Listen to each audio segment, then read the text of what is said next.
Look at the size of that bull. Yeah, buddy, good job.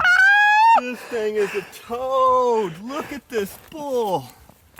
Oh, he's got, remember yesterday I said he's like an Apache bull. You know how they just have character and all kinds of mass and points curved? We totally missed the point in the front. Look at that. Holy, look at those fronts, man. Yeah, that's a toad. Oh, that's a beauty. Look at the size of his body.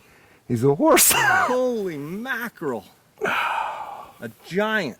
Absolute giant. An Arizona giant. An Arizona giant. You know, I know you were a little worried not putting him for 9 or 10. I know you kind of thought, but I knew these were here, and I'm so glad you got one. Right on, Good job, buddy. Thank you. Job. This thing is a hog. Hi guys, welcome to J. Scott Outdoors. Today I'd like to talk about these external reed cow calls. There's a couple ones made by Primos, this hyper lip, and there's one made by Carlton by HS Hunter Specialties, and then there's another one made by Hunter Specialties that's they call it the estrus wine, but they're basically the same call. I mean, there's a little bit of variation. They all have a little bit different tones. I think one of the things that helped me the most when I went to these external calls plus my diaphragms is Steve Chappell, a friend of mine, he's really good at blowing these external calls, and one thing that he does, and he kind of showed me, is that if you blow them real soft and subtle, you can get those real nasally, real realistic cow sounds. I think, you know, being a guide and being a hunter out in the elk woods, a lot of times I'll hear people blow this call like this.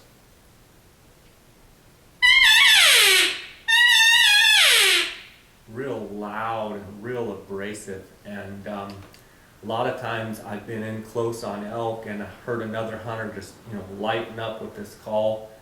Too loud, too abrasive, and the elk just, I mean, immediately look over and they're on alert. I think if you can get to where you can blow this call soft and subtle and sound real sweet with it, your success of calling in elk, calling in bulls will go up. So I like to try and get just my finger around it like this, and kind of cup it. I see a lot of guys cupping. I just don't think it makes a very good sound. I try and get kind of a circle around it and hold it about like this, and then just blow subtle.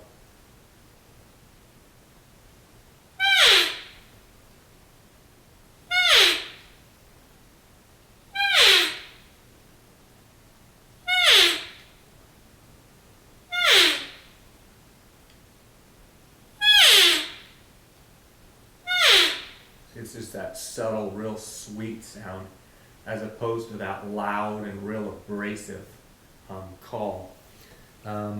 You just get a little bit different sound if you use this one. Then again, I don't like to cover up and make a ball.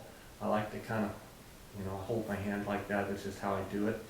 But I use my lips, I don't use my teeth. And if you practice with it, you'll get to where you can just get that right amount of air pressure, but you want to keep it soft and subtle.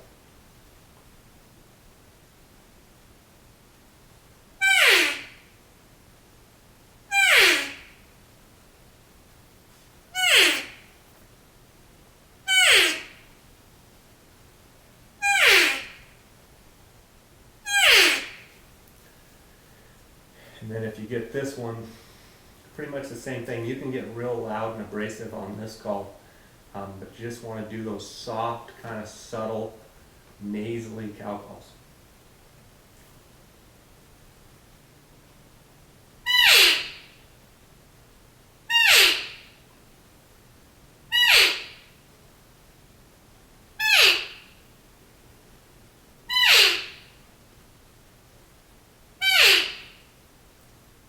That's, I think they call it the fighting cow. It's made by Hunter Specialties. But the key is just to make sure that you don't get loud, abrasive, and obnoxious. You very rarely hear cow elk just real loud and cantankerous. And think about it like this.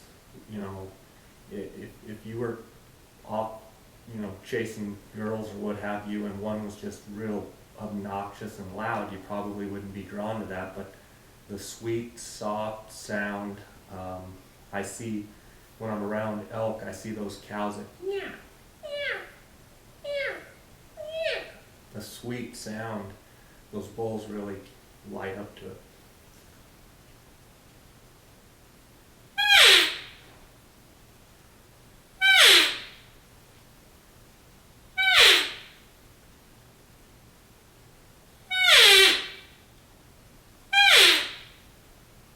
Hope that can help you.